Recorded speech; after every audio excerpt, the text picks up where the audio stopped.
My grandmama's last words to us every single night that I can remember, regardless of whether it was when she lived in town or out in the pond house, because Grandma would move back and forth. And she would go, I love you the goodest. And we'd go, we love you the goodest too, but I love you the goodest more. I realize now she's trying to get us to go to sleep. And she would say it until we couldn't say it anymore. Well, to meet Miss Lillian was an experience. Miss Lillian was a feisty lady, exuding Southern charm and gentility. We liked her. Most of the reporters that I know that met her liked her because she was an interesting person. She was something special. A lady that's God put on earth for making people happy. She was tough. She loved life. Physically, she would stand as tall as she could, you know, and she did not mind speaking very forceful if she felt like it was needed. She did not mind telling you exactly what she thought. No beans about it. This is how I feel. Take it or leave it. Back then, women just had babies, stayed home, and they took care of the house. And she played poker. She did lots of things that traditional women were not doing back then. We would talk over the back fence, and she would say, do you like different kinds of fruit? Well, these doggone people brought me some of this fruit. I hate it. I'm not going to eat it. Would y'all like to have it? And don't ask me to keep your children, because I'm not going to. You just knew where you stood with her. She had a great sense of humor. Nothing she ever did really shocked me, I don't think. And now, ladies and gentlemen, here's Johnny.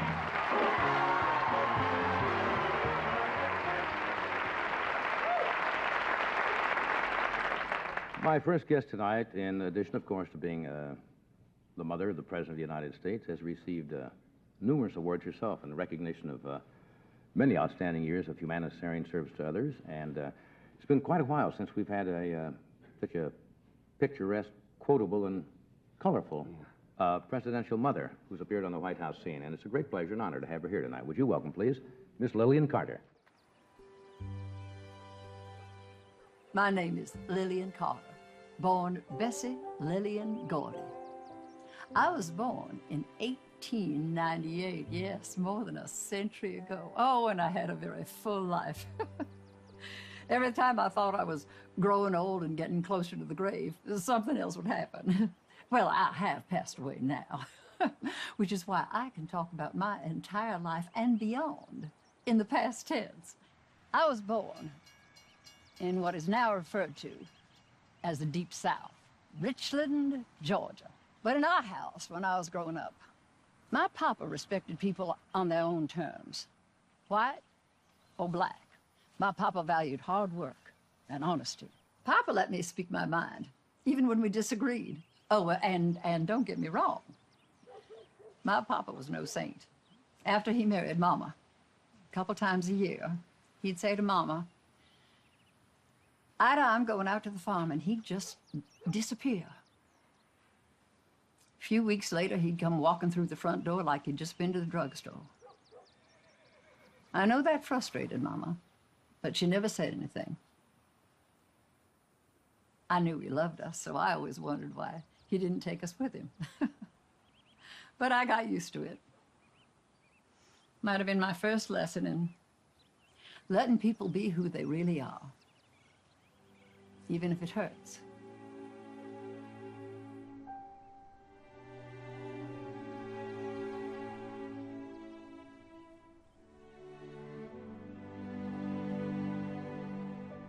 On my wedding day, Mama told me how she dealt with frustrations at home. I'm sure she was preparing me for my own marriage.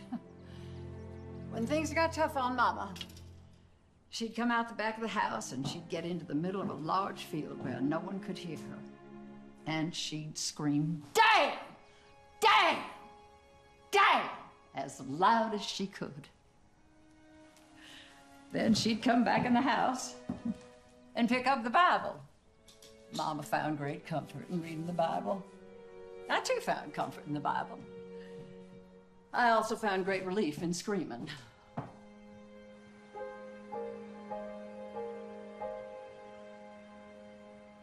Now, you might find it interesting to know that the first date that I had once I moved to Plains was not with my future husband, Earl Carter, but it was where I met him. I was in nursing training, and I went to a dance at Magnolia Springs. I went with George Tanner, and George's sister Lucy came with us, and Earl was her date. Now, I didn't expect I'd be talking to Earl very much that night. I'd seen him around town. And I thought he was too big for his britches. Oh, I have seen you showing off at the swimming hole, doing backflips and thinking all the girls are watching you. Yes, I've seen. No, I wasn't watching you.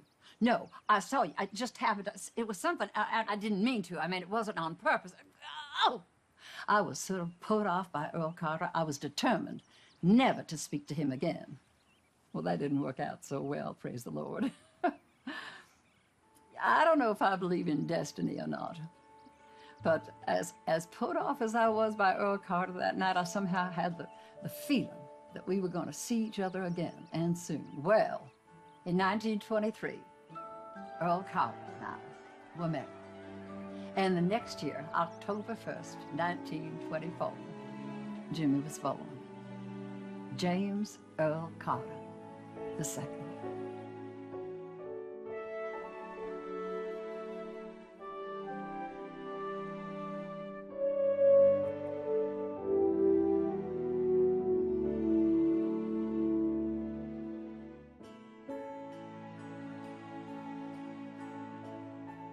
I remember Mother as being a very benevolent, somewhat distant presence in my very early life, maintaining the image of a hardworking parent whom I was always eager to see, but her presence in the house was kind of a rarity, but a precious one.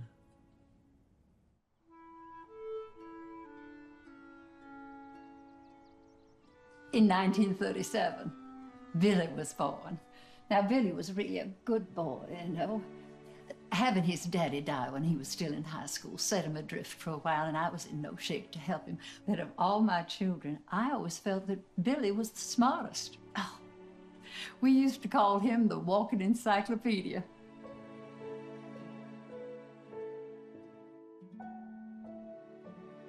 Billy and I were kind of in awe of Mother.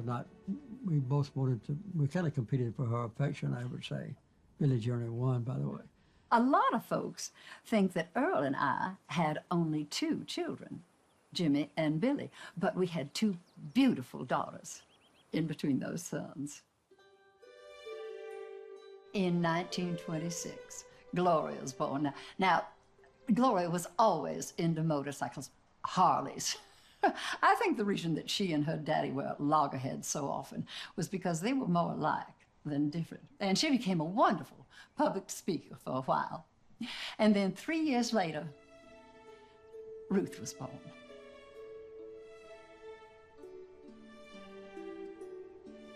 Now, Ruth was a very sickly child. She had pneumonia, and we thought she was going to die for sure. Oh. One day, I thought Earl had lost his mind. Earl picked up our little Ruth out of her sickbed and carried her to the front window. I begged him to put her back, but he said, and I never forgot what he said.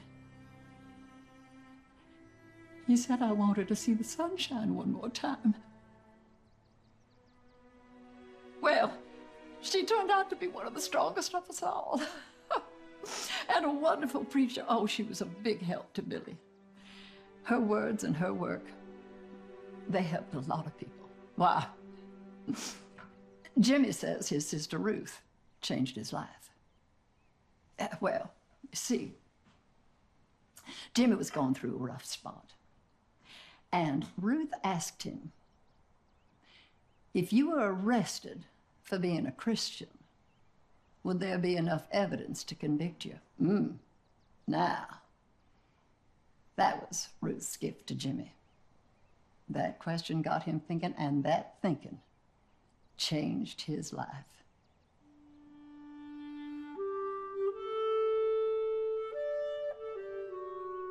Now, while I was raising my children, I continued working as a nurse. I worked full-time at the hospital, but so many of our friends and neighbors were black, and they couldn't be treated at the hospital.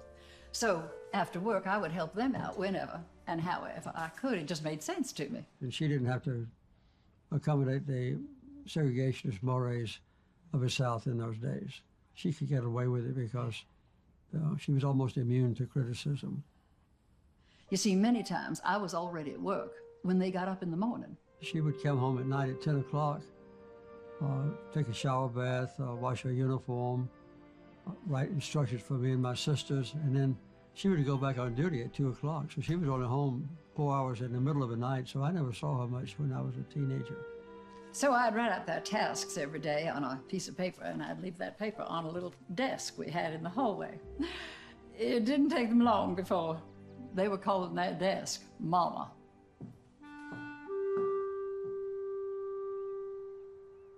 Even in those early days, I got a sense of Mother's treatment of everybody as equals. She was a kind-hearted person, and she would take up time with you, you know, like when you walk in the street, you know, and you meet somebody, sometimes they'll, you know, just stop and talk to you.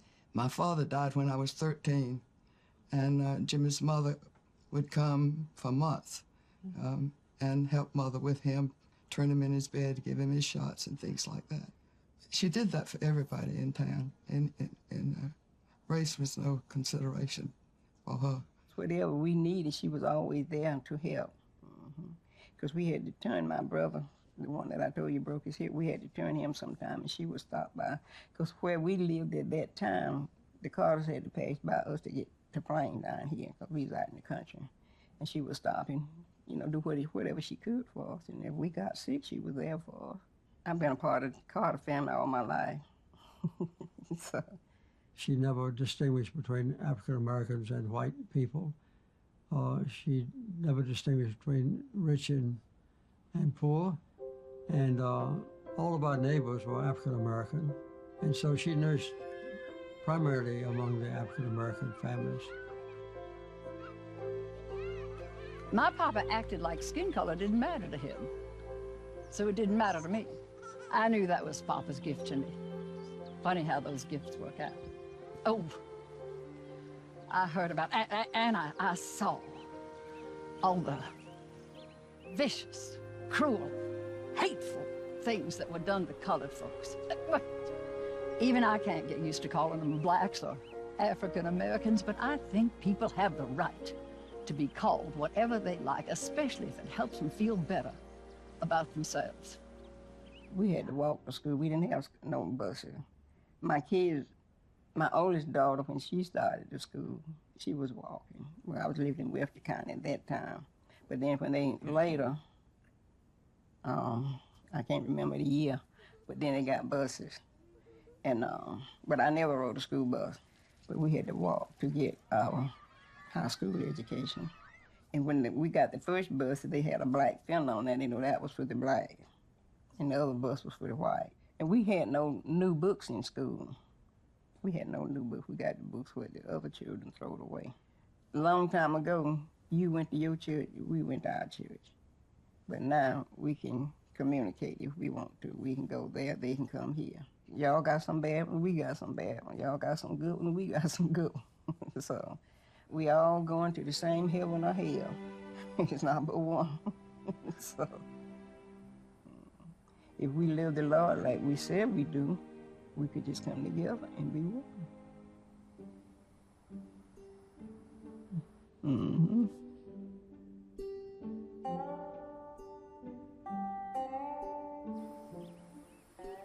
A young man had climbed up to the top of the water tower, right in Plains.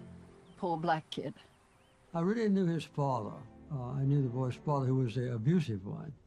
And the little boy said that he climbed up the tower to get away from his stepfather, as a matter of fact, who was very punitive to him. The fire department was there, the police, and a crowd had gathered. It was like the circus had come to town, but this kid said if anybody came up there to try to take him down, he'd jump. And he wouldn't come down, I wouldn't talk to anybody. But my mother had a special way with them, and she was kind of a hero among the African-American community here in Plains.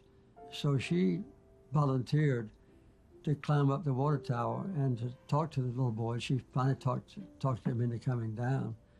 When I got up to the top and I walked around to where he could see me, every muscle in his body tensed up, but he didn't jump. And she made the father promise her that he would, not punish the boy anymore. Does your daddy do that often? I see, well, that's got to stop. I'll see to it that it stops. So I knew the family, of course. We were all just, you might say, around Plains, just one family. So she saved the little boy's life, and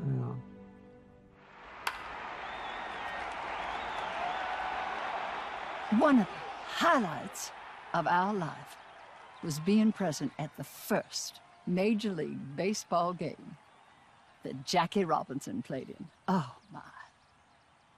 Earl and I were so excited to be at this game. Unfortunately, there were a few rotten apples in the crowd, and one of them was sitting right behind us. He was yelling the most ugly, hateful, vicious things at Jackie, and he was a Dodger fan. Oh, I was getting so angry, and frankly, I was getting scared for Jackie. I wanted to say something that would shut this guy up, but Earl thought it best if I just kept quiet. Not something I was ever very good at. She had a raucous voice you could hear all over the stadium. Well, at last came the 7th inning stretch, and Earl went off to get us some hot dogs. Well, no sooner had he left than this guy started in on Jackie again, and I just could not keep my mouth shut. Excuse me, sir. I'd appreciate it if you kept your comments to yourself. Yes, I know it's a free country. I wonder if you know that.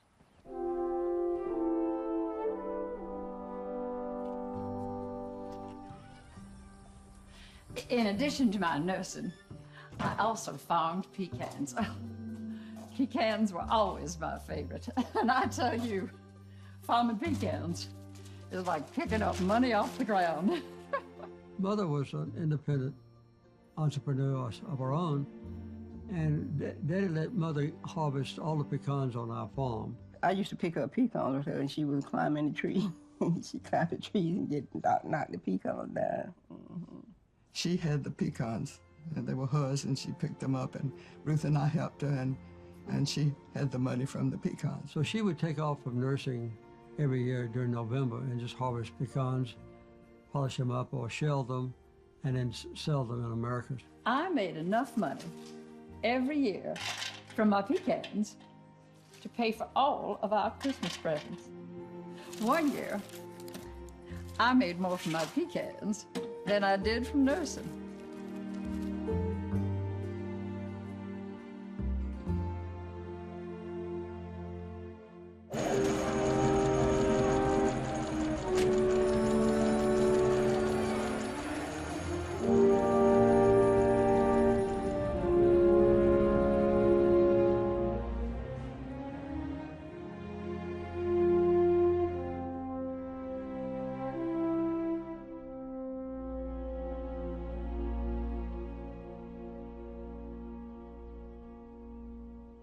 We always had enough, Earl and I, even during the Depression. Oh, I just couldn't turn people away. I know it irritated Earl, and he always wondered why all the drifters came to our door.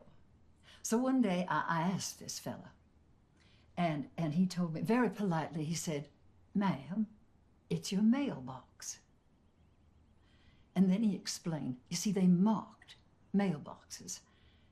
And ours said that we didn't mistreat them, and we didn't turn them away. I never told Earl that, because I knew he'd have Jimmy paint over the mailbox, and I think our children learned a lot from those folks. They were just down on their luck, looking for any kinds of work, for money or food. So I guess you could say That was my secret from Earl.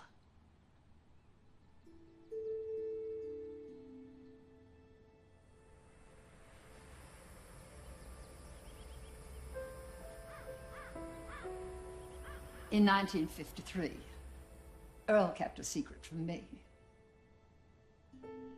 He was sick. When he was finally diagnosed with pancreatic cancer, I was scared. I was shocked. And I was angry. Why didn't he tell me sooner he wasn't feeling right? I was a nurse, for God's sake. I would have seen to it that he saw a doctor. Something could have been done, but it was like he just decided to give up, like he decided to die.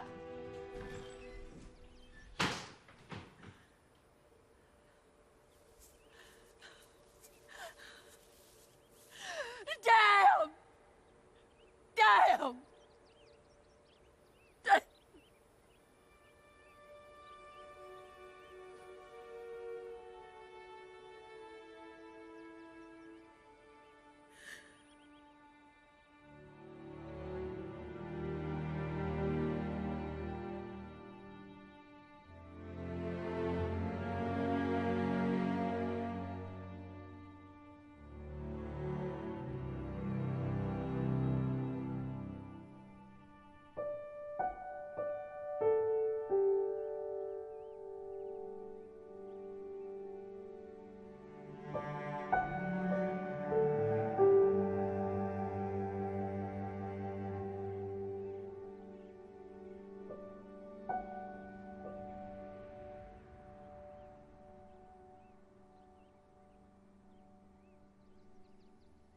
When Daddy died, Mother was still nursing.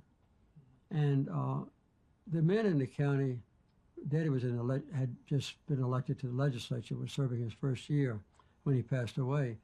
So they came over and offered Mother his seat in the legislature if she wanted it. And I explained that running a peanut farm was all the time I needed with nuts. Just on the spur of the moment, she would come back with something that nobody else would have thought of. I don't know how she did it.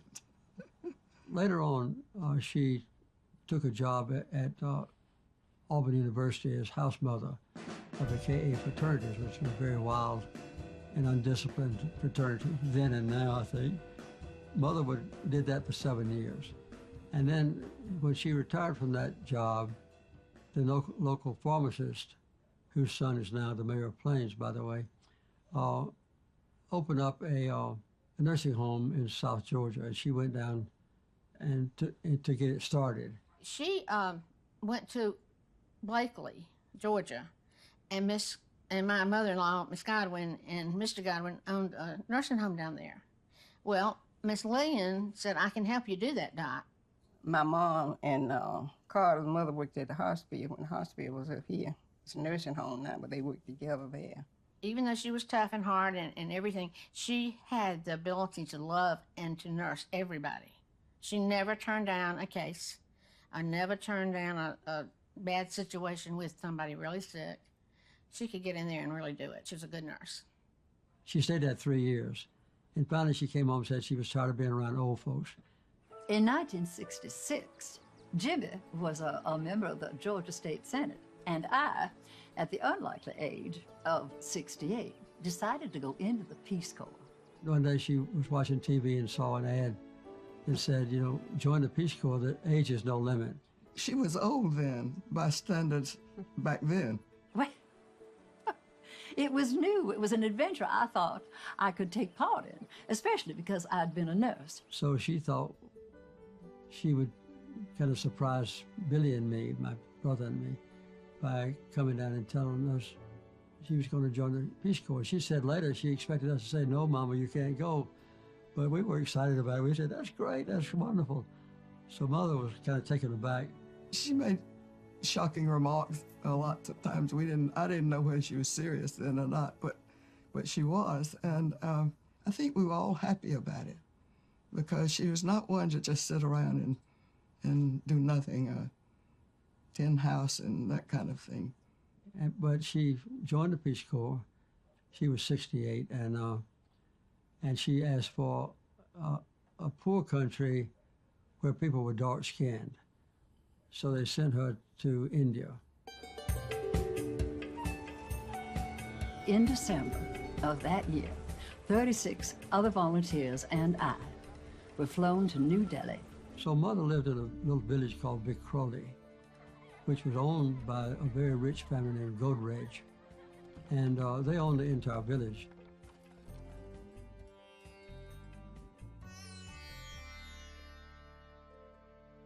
I was assigned to a clinic just outside of Bombay. My first day there, a little girl with leprosy came in all by herself, and I was terrified. But Mother was looked upon by the Godrej family and by other people as an untouchable, because she dealt with human excrement. She, nursed lepers, so she was unclean. She tried to cover up her sores, but they were everywhere. The doctor in charge looked at me very casually and said, "You take this one." I almost fainted. I put on my mask. I gave her the shot as quickly as I could, and then I ran down the hallway to the bathroom, and I scrubbed my entire body, red and raw. Every week, that little girl came in for her treatment. And every week, I dreaded it. The chore of it, not the child. But after a few weeks, I became a little less frightened. And I looked her in the eye, and I saw that she trusted me. Me, a strange, old, white woman from another country. A Christian, if she even knew that. And I started looking forward to her visits. I knew I shouldn't expect much from her treatments, but it seemed that something inside of her and something inside of me started to change. We'd hold hands, and I'd manage a few phrases in her language.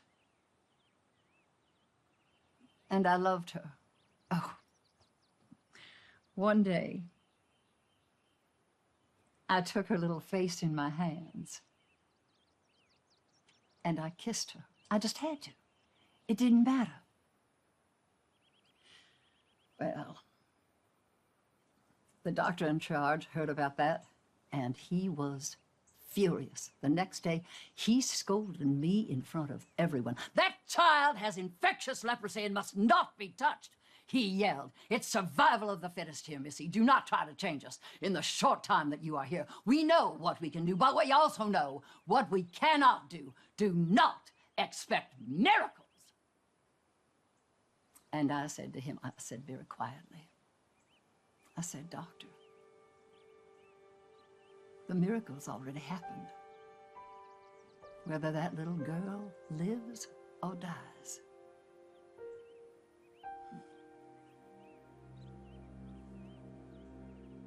She had a very good friend there, the gardener, who worked for the Godrej family. He had two children. One was a boy and one was a girl, but the girl was not permitted to go to school. And Mother had no way to repay him. She spent all her Peace Corps salary on medicines. So she finally decided that she would teach his little girl how to read and write. My best days in India in those 2 years were the days that I spent with that little girl, Madhavi. Oh, the times with her, they were just delightful. Just Madhavi and I, just the two of us, one-on-one, face-to-face in the English language. Oh, what a sweet little smart little girl. When Rose and I got back from the White House, we became interested in Habitat for Humanity. Well, it took several hundred volunteers. We built 100 houses in India, and they asked me where I wanted to build them. I told them I wanted to build them near where my mother was in the Peace Corps. So they had a big reception for us when we got there. I just asked Mr. Godrej, whatever happened to this little girl? He said, "Oh, she's in the back of the room." So she stood up, the tall, beautiful girl. And I said, "Well, what do you do now?" She said, "I'm president of the university here." So she had learned how to read and write from my mother and become the president of the university. She became a celebrity when she came home from the Peace Corps because she traveled and made speeches, and she was really wonderful because you never knew what she was going to say, and she never wrote a speech, and she'd just stand up and talk, and sometimes she talked for a long time. We had a good way to judge how to when to visit her and when to stay away from her.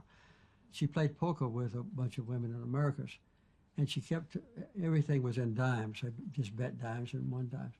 So she had a canvas bag from the bank in which she kept her winnings. When it was full, we knew Mama was in a good mood, so we would be eager to be the first one there in the morning. But when her bag was kind of half empty, we stayed away from Mama for a day or two because she was in a bad mood. So she had, you know, a mind of her own.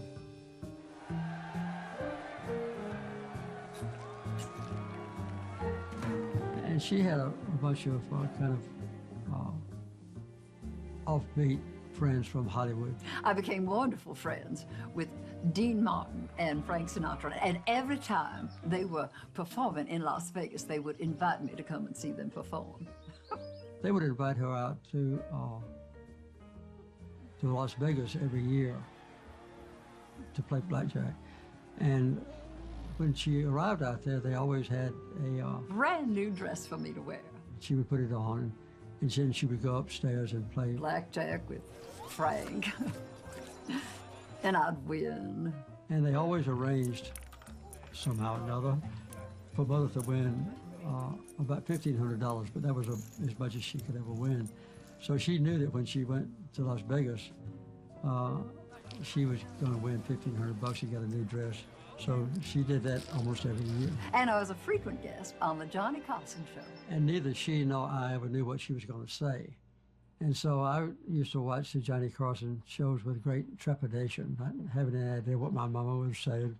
And the news reporters the next day would ask me questions about, do you agree with your mama when she said this and that? And she was different. And from most people, she was outspoken. She would say things to shock you. She's the only person growing up in the Deep South that I knew who would say a kind word about Abraham Lincoln. And she would just do it to shock people. She was just a regular person when it came to the press corps. Nothing snooty about her. And she appreciated the give and take. But again, you wanted to be very careful and not really cross her. That would not be a good thing to do. Over the years, there were plenty of stories about reporters. Oh, during the presidential campaign, everyone knew about the interview that Jimmy did for the Playboy magazine. So many reporters asked me if I thought it was wrong of Jimmy to do that. And there was a woman reporter that they didn't like very much. No, I do not think it was wrong for Jimmy to do that interview for Playboy magazine. Now, Miss Lillian, your son is saying that he'll never lie to us. Did he ever lie? Did he ever tell a lie in his life? Jimmy's just never been a liar. He goes around telling the truth all the time. In fact, if you listen to him on his campaign, he tells the voters that if he lies to them, don't vote for him.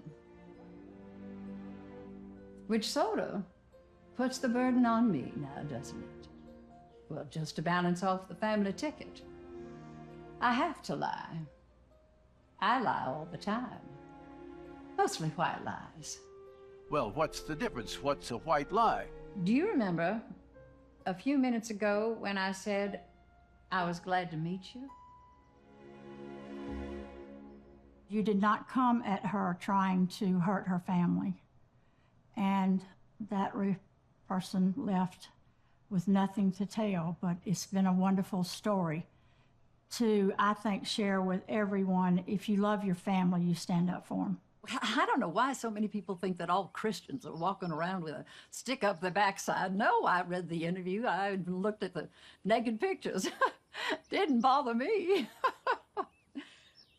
I cannot recall, though, how I got a copy of Playboy magazine. It was not sold in Plains, Georgia. In fact, Billy wanted to read the interview, and he knew he wouldn't be able to get a copy in Plains, so he hired a young man to go over to Americus. Now, that's about 10 miles away from Plains, and it's a bigger town.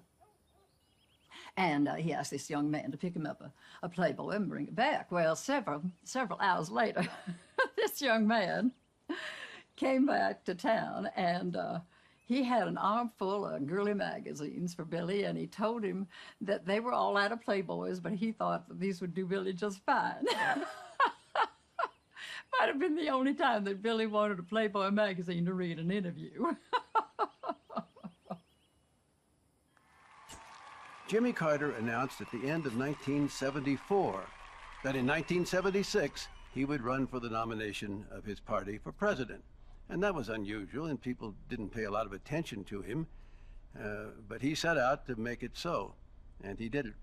And I think a lot of the traits that you saw in those days in Jimmy Carter, and then you met Miss Lillian, you understood where he got him. She would tell all of us children, even one of the letters she wrote home, you know, do your own thing. Don't be deterred by criticism, and don't be afraid to take a chance on doing something that seems impossible if you think it's important. She was stubborn in a way, and he was stubborn in a way. If she wanted to do something, she moved heaven and earth to do it, and so did he.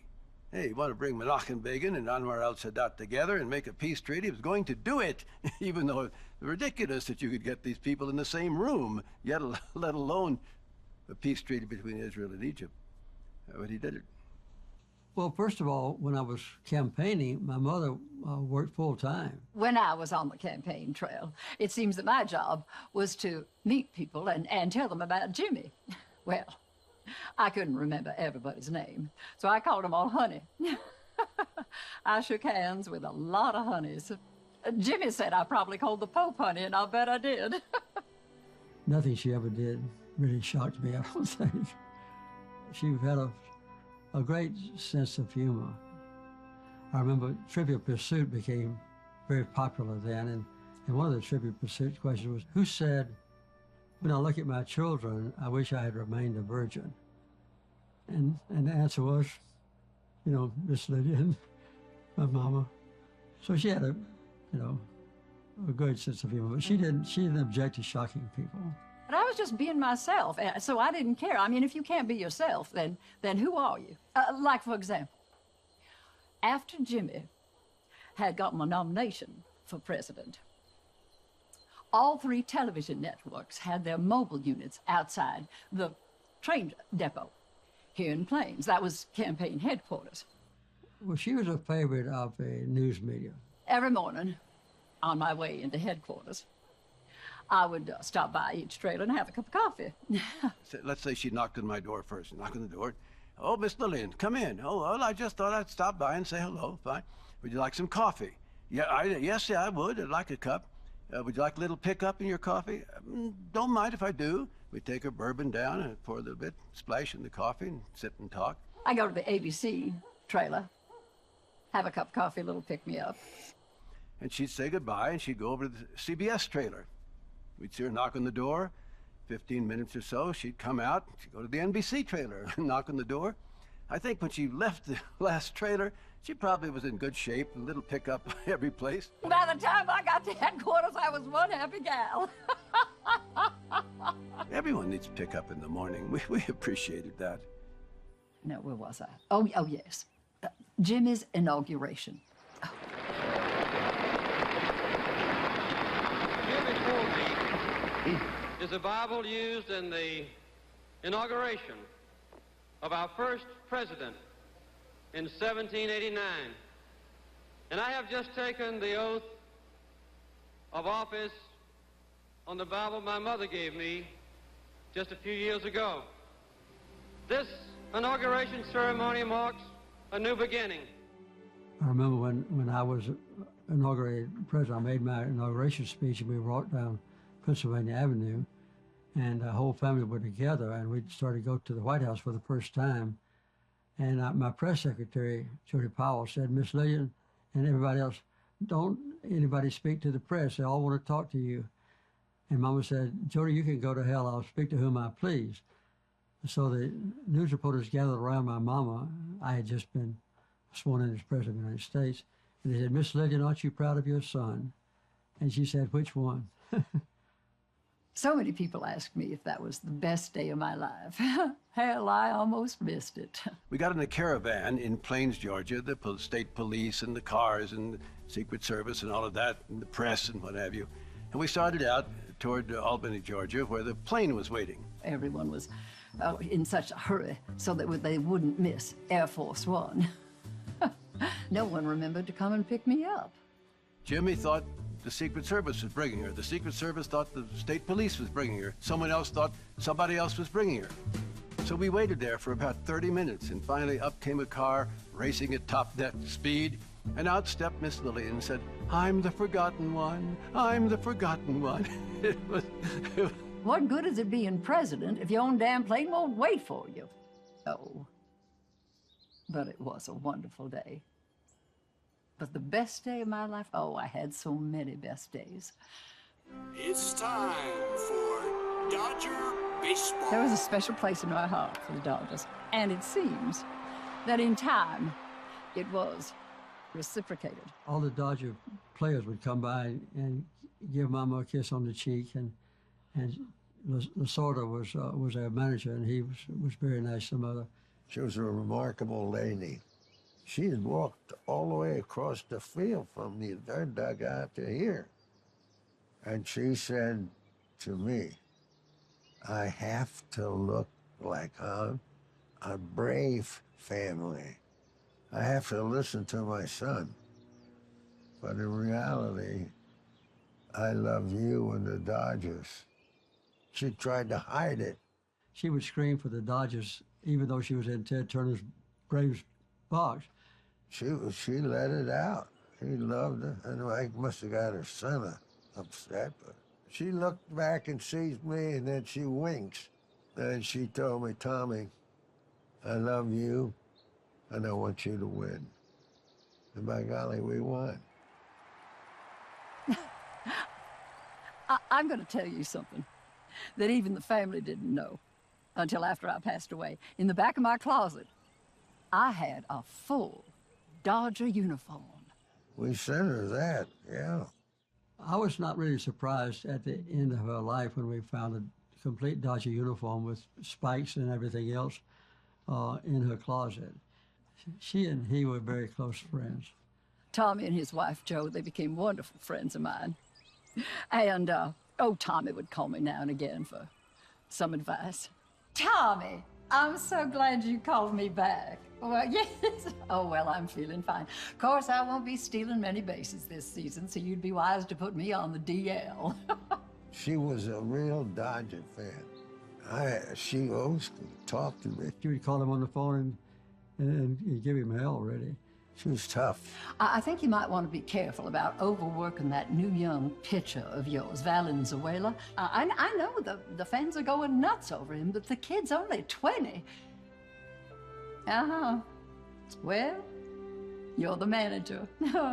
You know best some of the time. I'm so happy that I could say that I love her. God bless you, too.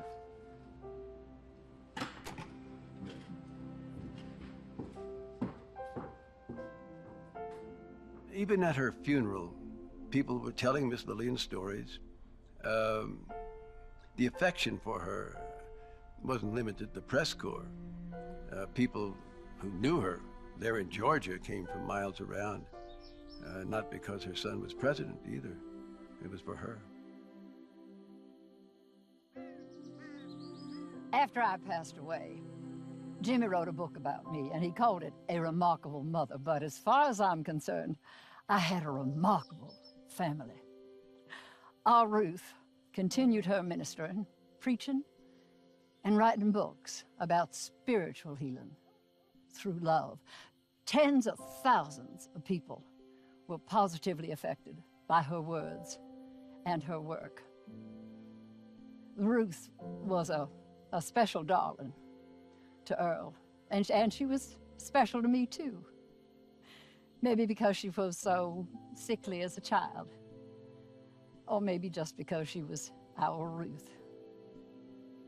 In 1983, exactly 30 years, after her daddy had done the same thing.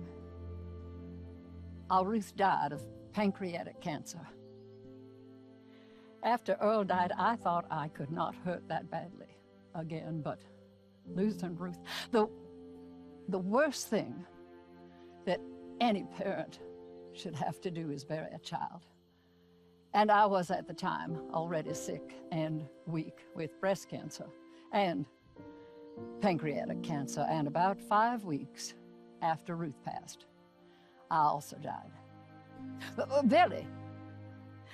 Billy was sober 10 years when he was diagnosed with pancreatic cancer. Oh, he was in great pain there at the end, and some of his friends suggested that he take a drink to ease the pain, but he refused. He said he'd worked so hard to get sober, he did not want to allow himself to die a drunk. Though there were 12 years difference in their ages, Jimmy and Billy remained close until the day that Billy died. Oh, and my wild cub, oh, Gloria was a harmonica-playing, Harley-riding, fun child. She taught art, and she converted her Georgia farmhouse into a stopover place for bikers on their way to Daytona. She had a wonderful garden where she grew all her own food, which she would then prepare and serve to her unexpected guests. In 1978, Gloria was named the most outstanding female motorcyclist in the country. In 1990, when Gloria died of pancreatic cancer, her funeral procession was led by a fleet of Harley bikers. Now, some of you are probably wondering how it was that so many of us died of pancreatic cancer. Well, there has been some research done on that. And there is a theory, it has not been proven, but there's a theory that if one is genetically predisposed, there's an enzyme in peanuts that can cause pancreatic cancer. Who knows? But it's possible. But Jimmy never got pancreatic cancer. Also, he was the only member of our family who didn't smoke. Earl Carter, we did real good. Grandmama, you know how much I miss you. And I'm gonna cry because and I'm an ugly crier. Ooh. You know how much I miss you, but I do know that you're sitting right here on my shoulder and that you are always looking after me, but you had the type of strength that I think we all need sometimes to keep us brave. I just wish I could be half the woman she was, you know. But I've tried, and I tried it, and I've taught my children that you don't back down, you know. I know you loved your family very much, and they loved you also. I said, hello, Miss Lillian, how you doing? This is one of your black daughters, Mayor. What do you think she would say to you? Kiss my ass. Ain't no telling what she would say. She would say, oh, poop, Mayor. I know, Miss Lillian, you know that I always tried my best to make you look so good. It wasn't hard to do. Sometimes I just had to sweeten it up a little bit, though. But Miss Lillian, I'd also like to thank you for making me part of the woman that I am today.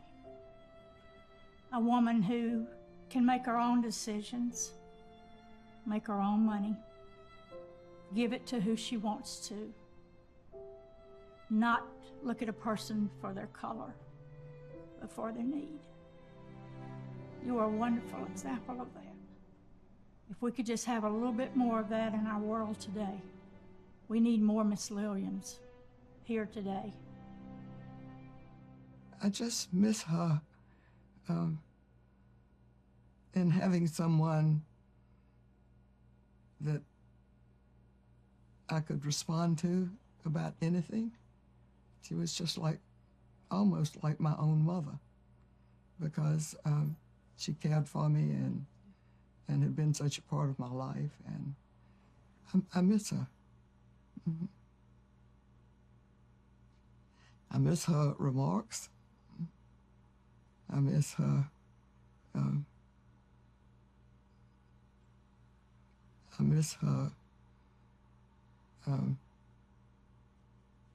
opinions on things, because she didn't always feel the way about things that most people did.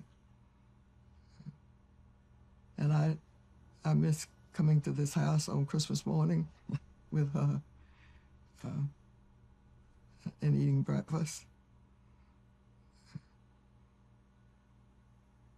She was part of my life for such a very long time, and a wonderful, interesting, I think, special person. Not just special to me, but just a very special person. Thank you for who you were. Thank you for who you are remembered as today. And thank you for giving us the 39th President of the United States.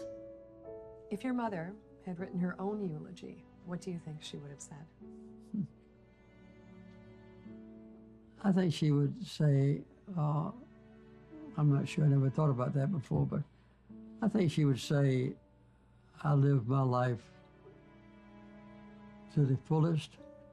I took advantage of all the talent and ability that God gave me, and I did the best I could.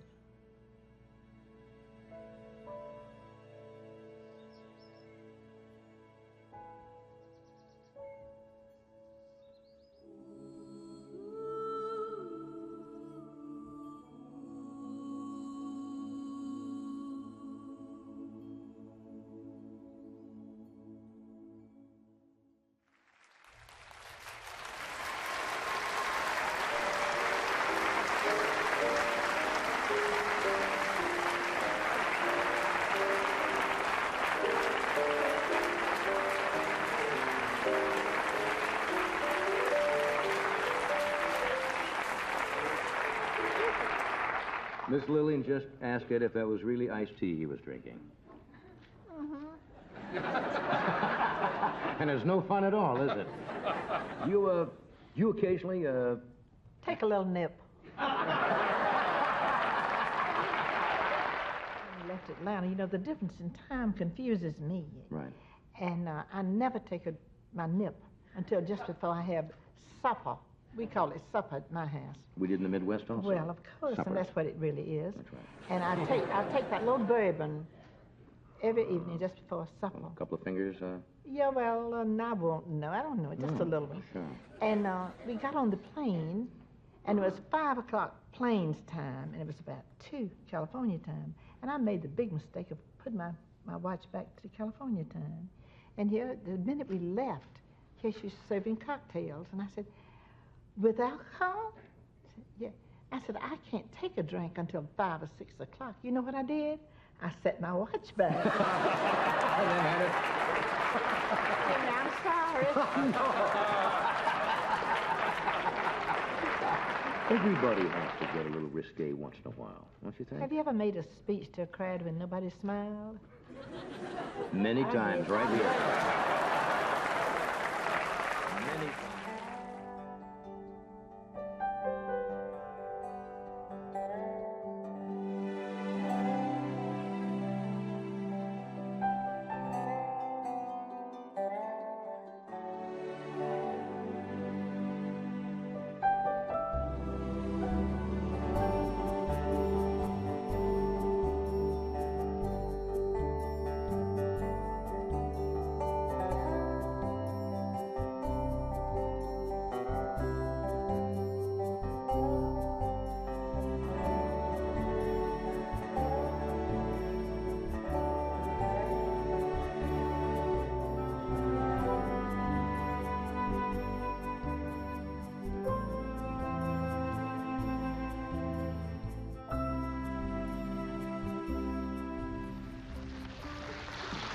I can't tell you how excited I am on our 5th anniversary week to have one of the great women of the world with us today.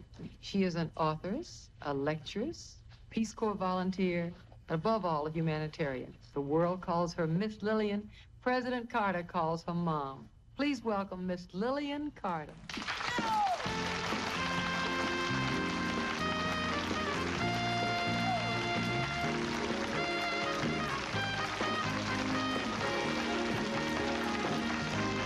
Can I talk? Sure, you can go. Oh, you know, I had the last audience with the Pope. Pope Paul, I want to tell you what happened. Oh, I didn't know then that I was having the last, but he made me feel like I was in the presence of God. He was such a holy-looking man. I'm not Catholic, but I kind of wish I was, because it was so wonderful. I asked him to pray for rain in this drought-ridden country. For 5.5 years, they hadn't had a crop on account of the drought. And the underground wells were drying up and everything. That's what I was going for, to see. I asked him to pray for rain. And Donald, some of my Baptist people think I'm superstitious, but no, I'm not, because everywhere we went, it rained. Really? And they said, and it was just wonderful. We first went to Gambia, and we got there about an hour later. It rained. Every country we went to, it rained except Timbuktu. By the time we got to Timbuktu, I wanted to call the Pope and tell him to hold on. Hold it. Enough already.